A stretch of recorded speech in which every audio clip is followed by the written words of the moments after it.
Chapter 5 Going Home. By the second week of April, the sap had ceased to run, but it had been a good sugaring season. The mistress decided to take a large selection of the molded maple sugar to Boston. She could pay for her trip by selling the sugar, and it would give her a chance to see the big city and her perpetually ailing sister. Work did not disappear with the Work did not disappear with the departure of the mistress, but it became as pleasant as a holiday. If I could make life so happy for others just by going away, I'd go more often, Tryphena said. In 2 weeks, Lyddie and Tryphena and Willie, when they could catch him, turned the huge house inside out with scrubbing and cleaning. It smelled as good as the air of a coming spring. And though there was a bit of fresh snow toward the end of the month, Lyddie knew it for the sham winter it was. Spring could not be denied forever. "Well," said the cook one night, "the mistress earned herself a trip. I think the rest of us have too." "Where will you go, eh?" asked Lyddie wistfully. "Me?" Tryphena said. She was knitting, and her worn red hands fairly flew over the yarn. "I got no place I want to visit. I've been to Montpelier twice. That's enough. Boston's too big and too dirty. I wouldn't like it.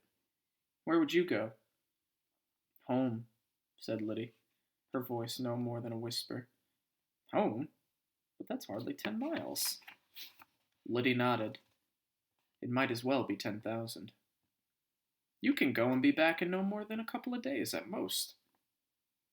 What was the woman saying? "Go on.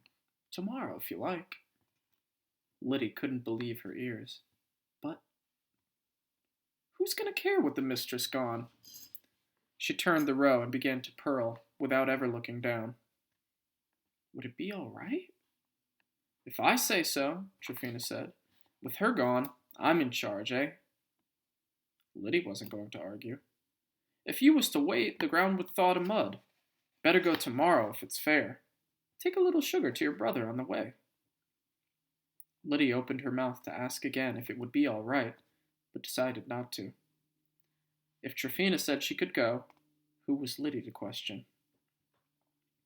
She was up before the sun, but she could tell the day would be a good one.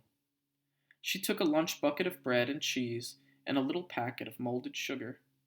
The snow in the roadway was already turning to mud, and she slung a pair of snowshoes on her back in case the tracks up the mountain were still deep in snow. She reached the mill in less than an hour, but to her disappointment, Charlie was not there. "I think he's off somewheres," one of the men said, "but you can ask up at the house." A pretty, rather plump woman answered Lyddie's knock. "Yes," she said, but she was smiling. "I come to see Charles Worthing." Lyddie seemed to stumble over the words, which made her flush with embarrassment. "I'm his sister." "Of course," the woman said. "Come in." Lyddie stopped to leave her snowshoes and lunch bucket on the porch, then followed the woman into a large, fragrant kitchen. "I was just starting dinner," the woman said, as if in apology, as she hurried to stir the stew bubbling over the fire in the stone fireplace. "Charles is at school today." She replaced the lid on the kettle. "He's a very bright boy." "Yes," said Lyddie. She would not be envious of Charlie. They were nearly the same person, weren't they? "My husband is growing very fond of him." What did she mean? Who was growing fond of Charlie? Charlie was not their child, not even their apprentice. She felt a need to explain to the woman that Charlie belonged to her, but she couldn't figure out how.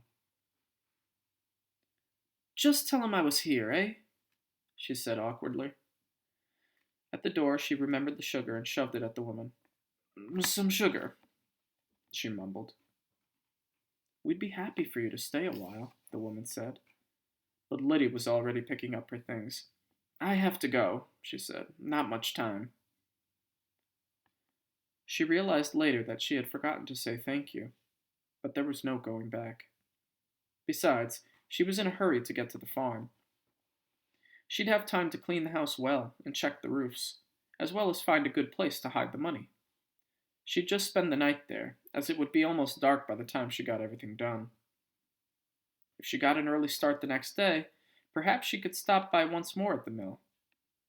But no, she couldn't stop by again and ask for Charlie and have him at school again. What would they think of her? And it might embarrass Charlie to have a sister clucking over him like an old biddy hen. She couldn't stand the thought of Charlie being mortified by her in front of these people who had thought so highly of him. Well, she was glad. Hadn't she felt bad that she didn't have a father and mother like Luke Stevens had to watch over him? But these weren't his real family. She was his real family.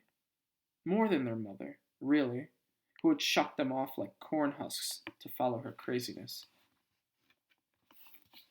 Her anger, or whatever emotion it was that kept her head reeling, kept her feet moving as well.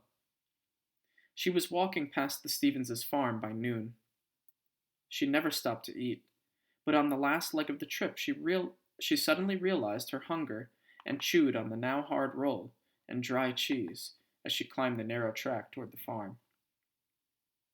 There was still plenty of snow on the track, but it was better packed than she had imagined.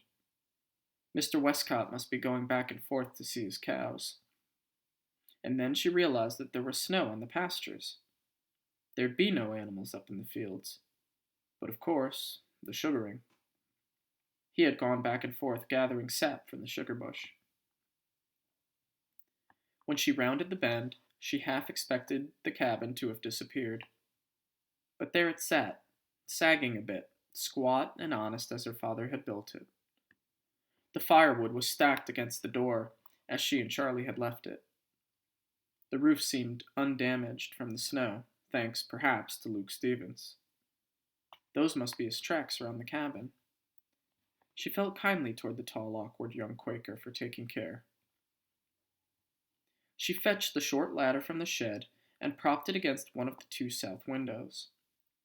Then she fetched a piece of split wood from the pile at the front door. The window should be easy to pry open unless it had swollen, but it hadn't. Indeed, it seemed to open quite smoothly, as though welcoming her home. Lyddie propped it up with the wood. She put her right leg over the sill and scrunched her head down onto her chest to squeeze into the opening. Then she saw it at the fireplace, a shadowy form. She stifled a scream. "Luke," she whispered. "That you?" The form turned and stood up. She could barely make it out in the gloom of the cabin. It was a tall man, but not Luke. There was a strange man in her home. The whites of his eyes seemed enormous. And then she realized what was so strange about him. In the dim light, his face and hands were very dark. Only his eyes shone. She was looking at a black man.